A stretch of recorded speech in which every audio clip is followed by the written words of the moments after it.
C'est le premier débat organisé dans un restaurant en France. Je suis sûr qu'il y en aura plein d'autres parce que c'est une campagne assez passionnante.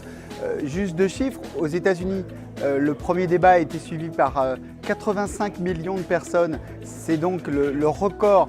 Il n'y a jamais eu tant de monde devant la télé pour un événement politique. C'était bien, c'était équilibré, et puis c'était bien qu'il y ait les correspondants aux États-Unis de façon à apporter une information supplémentaire. Chacun avait sa sensibilité, il fallait respecter les temps de parole, c'est un peu comme des hommes politiques.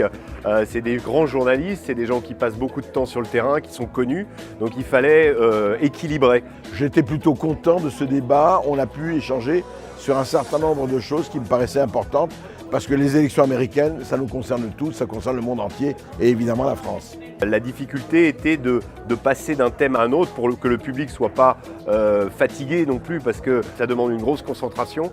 C'est des thèmes compliqués parfois, c'est des candidats assez difficiles à saisir, ou en tout cas dont il faut rendre un ensemble. J'ai préféré privilégier, je privilégie toujours le côté humain du candidat, aller rechercher qui il est, quelle est sa personnalité et en rendre compte finalement au public. C'est pour ça que c'était très intéressant d'avoir André Berkoff qui avait rencontré Donald Trump et Olivier O'Mahony qui voyage, qui connaît Hillary Clinton et qui peut apporter des petits détails, des détails qu'on n'aura pas ailleurs. Parce que la richesse d'une conférence comme ce soir, c'est qu'un certain nombre de points évoqués sont soit des souvenirs de campagne électorale ou des analyses très fines qu'on ne verra pas forcément sur les plateaux télé où tout ça sera raboté. Là, on a vraiment de la matière, une vraie matière américaine qui ont mis, je l'espère, le public dans cette ambiance préélectorale et qui lui a apporté des clés pour cette élection. On sait que les États-Unis, même dans un monde post-américain, ça reste un pays très important avec une élection qui est déterminante. Et puis il y a l'indécision de cette élection. On ne sait vraiment pas qui va l'emporter. Hillary Clinton est toujours devant, mais de très peu dans les sondages. Donc il y a cette indécision qui se retrouve aux États-Unis. Il y a beaucoup d'Américains, et ça n'a jamais été aussi important dans l'histoire, qui se posent la question « pour qui je vais voter et vais-je voter ?»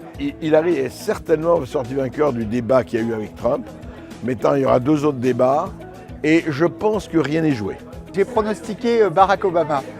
Pourquoi ? Parce que évidemment, on ne peut pas faire plus de 2 mandats aux États-Unis, mais si Hillary Clinton est la future présidente, Barack Obama aura réussi sa succession et ça sera la première fois depuis le 22e amendement qu'un président démocrate parviendra à assurer sa succession. Le phénomène Trump risque d'aller jusqu'au bout. Je ne miserai pas sur zéro chance de Trump de l'emporter. Selon toute vraisemblance, néanmoins, ce sera, je pense, Hillary Clinton. Et rien n'est joué parce qu'il y a un mouvement quand même vers Trump qui aurait été impensable il y a encore 6 mois, 1 an. Donc voilà, on va regarder ça, on va suivre ça et on va bien voir.